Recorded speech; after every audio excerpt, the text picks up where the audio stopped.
नमस्कार मित्रांनो, माझं नाव गणेश. मी दुधाचा व्यवसाय करतो.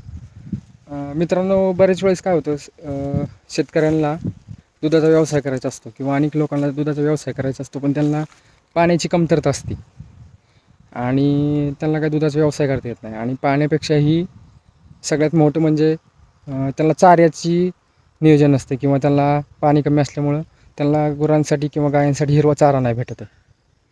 त्यामुळे मी आज तुम्हाला अशा चाऱ्याबद्दल एक माहिती देणार आहे की तो कमी पाण्यामध्ये आणि लवकरात लवकर तुम्हाला गुरांना खायला घालता येणार आहे किंवा कुट्टीमध्ये तुम्हाला त्या चारा घालता येणार आहे. अशा चाऱ्याबद्दल माहिती देणार आहे. तुम्ही व्हिडिओवर नवीन असाल चॅनलवर तर व्हिडिओला लाईक करा, चॅनलला सबस्क्राईब करा आणि असेच व्हिडिओ बघण्यासाठी मला सबस्क्राईब करून ठेवा. तर मित्रांनो, तुम्ही बघू शकता माझ्या पाठीमागं हा चारा आहे. मी आत्ता तोडायला आलो.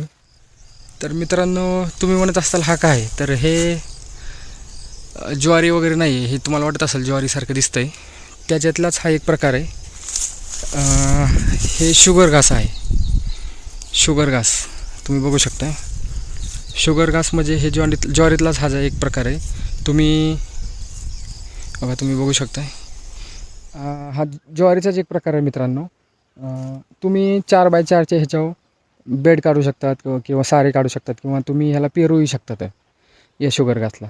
आणि हे शुगर घास तुम्हाला कमीत कमी 35 ते 40 दिवसामध्ये, जास्तीत जास्त 45 दिवसामध्ये हे तुम्हाला गुरांना घालण्यासाठी तयार होते किंवा रेडी होते.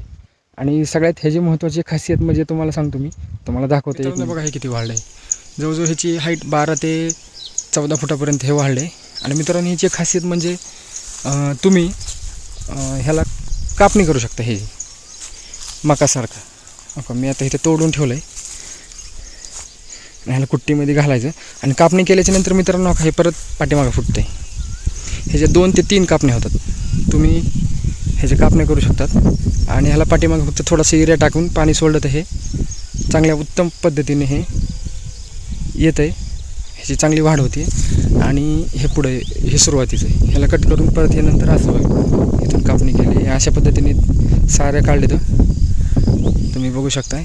आणि आपल्या घासा टाईप ह्याला कट करून ह्याची वाढ होते. काय होतं, मका आपण पेरतो, तो मका आपण हिरवा चाऱ्याचा उत्तम सोर्स आहे. पण मकापेक्षा मी कधीही म्हणतो की हा रिझल्ट चांगला आहे. कारण मका आपण एकदा तोडली किंवा कट करून नेली तर ती परत काय फुटत नाही. मग प्रत्येक वेळेस पेरणी करायची, प्रत्येक वेळेस तिला पाणी द्यायचं, तिला खत वगैरे करण्यापेक्षा कधीही शुगर घास हे हिरव्या चाऱ्याचं उत्तम उदाहरण आहे. किंवा तुम्ही हिरवा चारा बिंदास करू शकतात. कारण ह्याचे 3 कापण्या कमीत कमी होतात. 3 कापण्या केल्याच्यानंतर आपण परत अजून एक दिवस करू शकतात. तुम्हाला कमीत कमी 12 ते 14 फुटापर्यंत वाढते. तुम्ही बघू शकता माझ्या पाठीमागे किती.